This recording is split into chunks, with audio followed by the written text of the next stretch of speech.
अब आते हैं दोस्तों उस मुद्दे पर कि चलिए बेंगलोर में विपक्षी एक हो रहे हैं, एक हो जाएंगे, लड़ेंगे और जीतेंगे।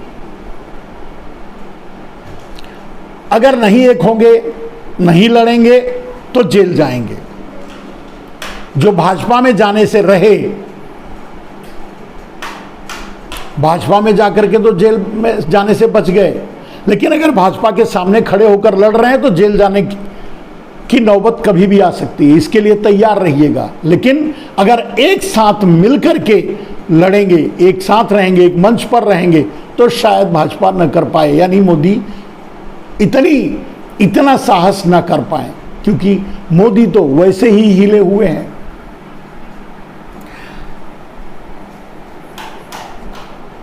जो आदमी संसद में क्या खड़े होकर ताल ठोक करके ऐसे करके ताल ठोक कर ये कह रहा था कि एक अकेला सब पर भारी, वो आज राजभर को भी साथ लेने के लिए तैयार है, मुख्तार अंसारी को भी साथ लेने के लिए तैयार है, या इससे नीचे उसे, और उसकी कोई आइडियोलॉजी तो है नहीं, उसे जरूरत पड़ी तो दाऊद इब्राहिम को भी साथ ले लेगा।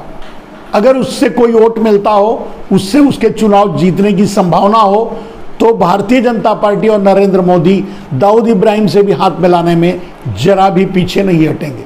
ये तो आप भी जानते हैं और पूरा देश जानता है।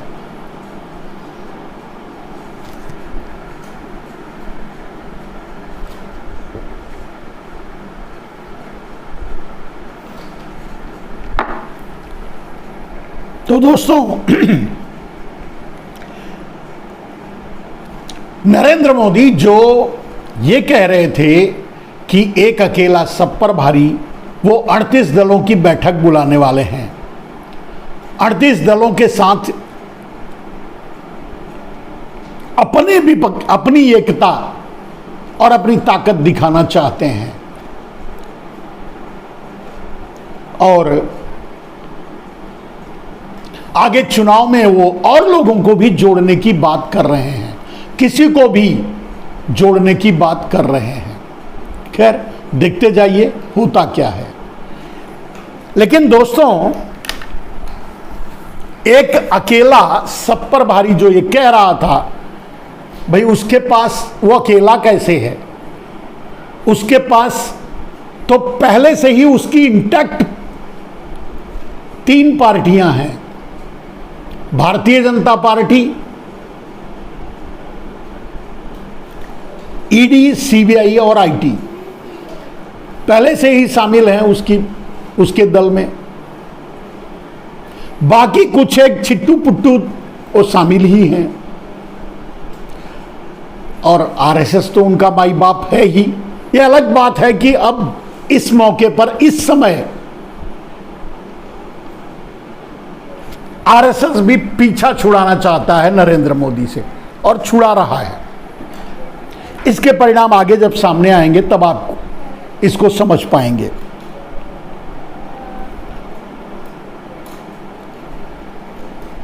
तो दोस्तों, एक अकेला सब पर भारी वाला जुमला तो संसद में ही खत्म हो गया।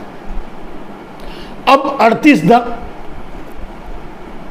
दलों का, अब उसे दल कहेंगे या दल कहेंगे, 38 दलों का एक तालाब देखने को मिलेगा, जिस कीचड़ में बहुत से कीड़े बिलबिला रहे होंगे, भ्रष्टाचारी, और उसी कीचड़ में कमल खिलाने की कोशिश की जाएगी। कितना खिलता है कितना नहीं, ये तो वक्त बताएगा, समय बताएगा। और अगर विपक्ष इसी तरह से अपने आप को ही बचाने के लिए सही अगर एक हो गया, तो कितने कमल खिलेंगे ये भी देश देखेगा। लेकिन मेरे दोस्तों,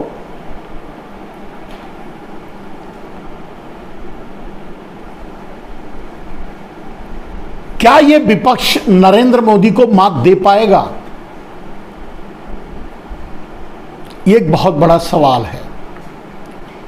और क्या यह विपक्ष सिर्फ नरेंद्र मोदी को मात देने से बात खत्म नहीं होती, क्योंकि जिस तरह से देश के हालात नरेंद्र मोदी ने बना दिए हैं, उस हालात में देश को चलाना एक बहुत बड़ा कठिन कार्य होगा। उतना आसान नहीं होगा जितनी आसानी से कोई प्रधानमंत्री बनता था, देश चलता था, चल रहा था। ऐसा कुछ भी नहीं होगा, क्योंकि नरेंद्र मोदी ने इतने कांटे बिखेर दिए हैं आम आदमी, राजनीति और इतने कांटे बिखेर दिए हैं कि उस पर चलकर भारत के लोकतंत्र को बचाना अब इतना आसान नहीं है।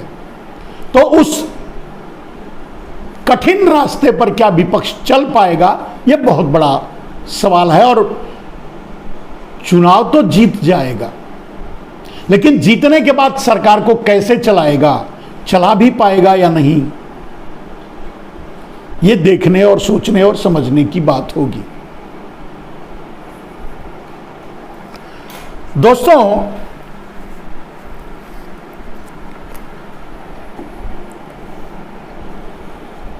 आपने देखा होगा कि सह और मात का खेल राहुल गांधी के साथ चल रहा है, और राहुल गांधी हमेशा हर कदम पर नरेंद्र मोदी को मात दे रहे हैं। और उसी का परिणाम है कि नरेंद्र मोदी पूरी तरह से बौखलाए हुए हैं। भारतीय जनता पार्टी पूरी तरह से बौखलाई हुई है। अब वो अपने अस्तित्व की लड़ाई लड़ रही है। मोदी अपने राजनीतिक अस्तित्व की लड़ाई लड़ रहे हैं। अब अकेले जितनी राजनीतिक पार्टियां थी, उनके लिए जो संकट था, आज वो संकट नरेंद्र मोदी पर है। नरेंद्र मोदी का डर ये बताता है कि नरेंद्र मोदी को अब ये पता भी चल चुका है कि उन्होंने कितनी बड़ी गलतियां की हैं और कितनी सारी गलतियां की हैं। आगे आने वाली सरकार अगर नरेंद्र मोदी के हिसाब से सिस्टम को चलाएगा और सरकार को चलाएगा, तो न जाने कितने लोग तिहाड़ में या कहीं बैठे नजर आएंगे, ऐसी ही जगह। खैर, वो तो बात की बात है। अभी की बात यह है कि विपक्ष किस हद तक अपने आप को संभाल कर और एक होकर लड़ पाएगा।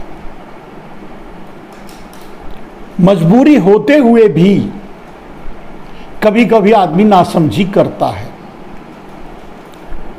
और उसके परिणाम उसे भुगतने पड़ते हैं। इस विपक्षी एकता में एक सबसे बड़ा लूप होल्स जो है, सबसे बड़ा अगर खतरा कोई है तो वो है अरविंद केजरीवाल। हालांकि वो इस समय किसी न किसी कारणवश, किसी न किसी तरह से विपक्ष के साथ खड़े दिखाने की कोशिश कर रहे हैं, लेकिन अरविंद केजरीवाल भरोसे के काबिल नहीं है।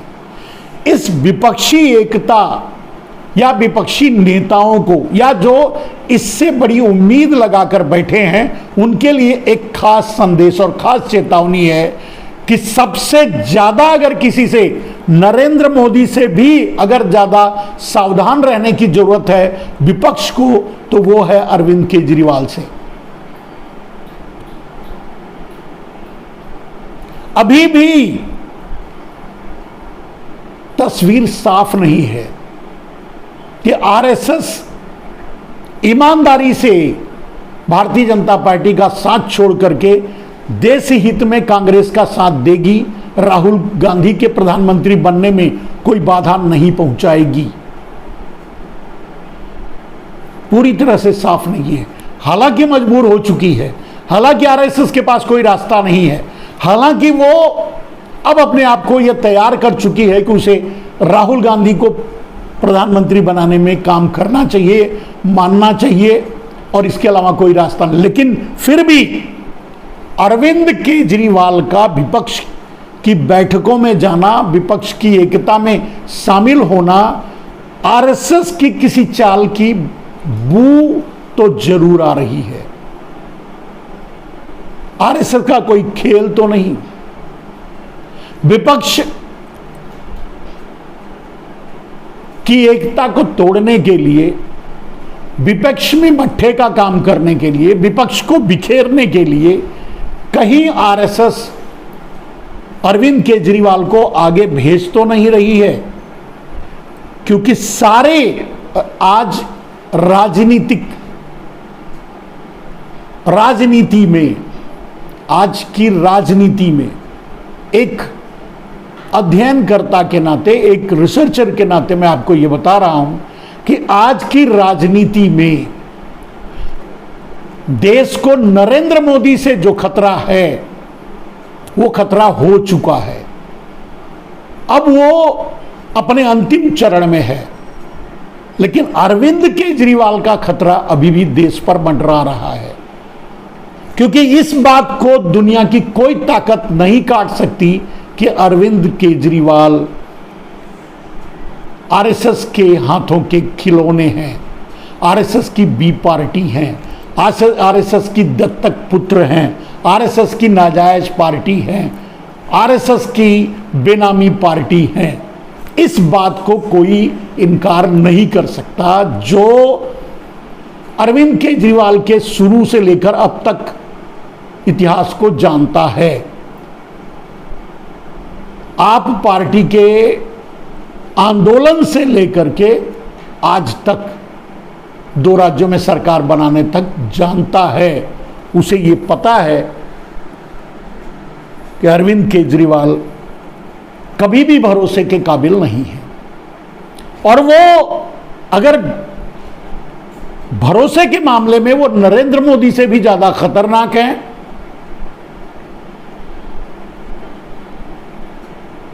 धोखा देने में, झूठ बोलने में, बाजी इधर का उधर करने में, पलटी मारने में वो नरेंद्र मोदी से भी आगे हैं। और अगर वो मोदी पर अटैक कर रहे हैं, उसकी ये गारंटी थी और उसी से ये निकल कर आया कि अगर अरविंद केजरीवाल सीधे मोदी पर अटैक कर रहे हैं और इतना एग्रेसिवली, तो बिना आरएसएस के सहयोग के नहीं कर सकते। और इससे ये साफ बात हुई थी, समझ में आया था कि आरएसएस ने नरेंद्र मोदी को अब हटाने के लिए अरविंद केजरीवाल का सहारा लिया, यानी नरेंद्र मोदी के कथनानुसार कि उनकी छवि खराब करने के लिए सुपारी दी गई, तो वो सुपारी अरविंद केजरीवाल ने ली। यहां तक बात तो समझ में आती है। लेकिन बार बार उस बार पटना से जाकर अरविंद केजरीवाल लौट आए थे। अब इस बार दिल्ली के बहाने से, दिल्ली में कहीं कांग्रेस शायद समर्थन कर रही है उनके पक्ष में, या किसी और राजनीतिक समझौतों के तहत अगर अरविंद केजरीवाल इस विपक्षी दल में, विपक्षी पार्टी में, विपक्षी एकता में शामिल होते हैं, तो एक खतरा तो हमेशा बना रहेगा, विपक्ष को बिखेरने का, बिखरने का, टूटने का, खत्म होने का, असफल होने का तो बना ही रहेगा। क्योंकि राजनीतिक रूप से आप अध्ययन कर लीजिए, एक बार नरेंद्र मोदी पर भरोसा कर सकते हो, हालांकि वो कभी सच नहीं बोलते, लेकिन फिर भी भरोसा कर सकते हो। जब कोई रास्ता ना बचा हो तो नरेंद्र मोदी पर भरोसा कर सकते हो। लेकिन अरविंद केजरीवाल पर भरोसा करना विपक्ष को महंगा पड़ सकता है। इसीलिए जो अब बात आगे बढ़ रही है, जो हो रही है, होनी चाहिए, होने दीजिए। लेकिन सबसे ज्यादा अगर सावधान रहने की जरूरत होगी इस विपक्ष को, कांग्रेस लीडेड विपक्ष को, तो उसे सबसे ज्यादा सावधानी अरविंद केजरीवाल से बरतनी होगी, क्योंकि अरविंद केजरीवाल विश्वसनीय नहीं है और कभी भी पलटा मार सकते हैं। मायावती, बहन मायावती डर से बीजेपी के साथ है, लेकिन अरविंद केजरीवाल गुरु भाई होने के नाते बीजेपी के साथ हैं और मोदी के साथ हैं, क्योंकि बीजेपी का माई बाप अगर आरएसएस है तो अरविंद केजरीवाल का माई बाप भी आरएसएस है। यहां दो बातें, दो धाराएं बार बार टकरा जाती हैं। जब एक बात समझ में आ जाता है कि आरएसएस के पास भी अब कोई रास्ता नहीं राहुल गांधी का समर्थन करने का, या राहुल गांधी को अंदरूनी तरीके से समर्थन करके प्रधानमंत्री बनाने की कोशिश करने के अलावा। लेकिन वहीं जब अरविंद केजरीवाल दूर हो रहे थे विपक्ष से, विपक्षी एक साथ से, तब बात तो समझ में आ रही थी। लेकिन जब अरविंद केजरीवाल विपक्ष के करीब जा रहे हैं, उस विपक्षी एकता में शामिल हो रहे हैं, विपक्षी दलों की मीटिंग बैठक में जा रहे हैं, तो फिर आरएसएस पर शक बनता है कि कहीं कोई दांव तो नहीं खेल रही है, कहीं कोई घात तो नहीं लगा रही है आरएसएस। एक तरफ अपने आप को वो दिखाना चाहती है कि उससे भारतीय जनता पार्टी से कोई लगाव नहीं, जो देश को चला सकता है वो उसका समर्थन करेगी, जैसा कि वो अक्सर बोलती रही है। अपने उस चेहरे को साफ करे, उस आईने की तस्वीर को साफ करे, या अरविंद केजरीवाल को आगे बढ़ाकर जो दांव खेल रही है आरएसएस, उस पर नजर रखी जाए। तो अभी के लिए अगर सावधानी, जैसे विपक्ष को सावधानी बरतने की जरूरत है। अब ये तो नहीं कहा जा सकता कि अरविंद केजरीवाल को विपक्ष से बाहर रखो, वो चाहे तो भी ना लो, ये तो नहीं कहा जा सकता। लेकिन ये जरूर विपक्ष को ये संदेश है, कांग्रेस लीडेड विपक्ष को यह संदेश है कि अगर किसी से सावधान रहने की जरूरत है तो वह है अरविंद केजरीवाल, उनसे बच के रहना। बंदा मोदी से भी शातिर है, कभी भी कुछ भी कर सकता है, और उसे भी आतंकवाद, किसी भी वाद से कोई परहेज नहीं है।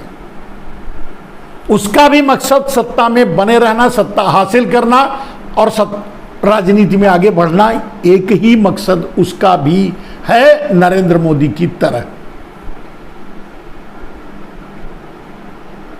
अरविंद केजरीवाल देश सेवा के लिए राजनीति में नहीं आए हैं, राजनीति की मलाई खाने के लिए राजनीति में अरविंद केजरीवाल आए हैं। और इसीलिए सबसे ज्यादा अगर खतरा विपक्ष को, विपक्षी एकता को, विपक्ष को, या जो यूनिटी बन रही है, या नरेंद्र मोदी को हराने की जो योजनाएं बन रही हैं और जिस पर काम हो रहा है, उसमें कहीं खटास न पड़ जाए, कहीं गड़बड़ न हो जाए, कहीं, खैर ये बात सावधानी के लिए मैंने बताई, विपक्षी पार्टियों को सावधान रहने के लिए मैंने कहा। क्योंकि एक तरफ नरेंद्र मोदी को पता है कि अब वो दुनिया की कोई ताकत उन्हें अगली बार प्रधानमंत्री नहीं बना सकती, लेकिन इसके बावजूद भी वो चाहेंगे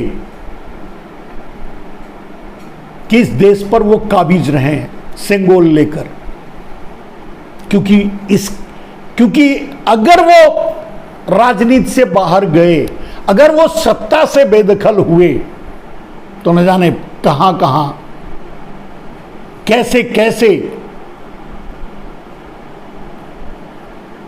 क्या क्या होगा पता नहीं।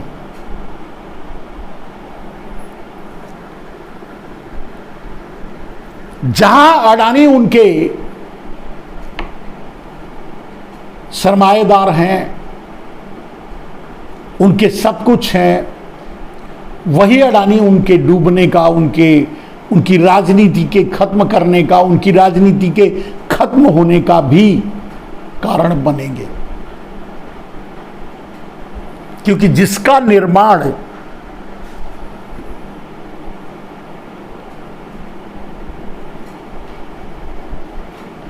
जिस हथियार से वो दुनिया जीतने निकलता है, उसी हथियार से हारता भी है।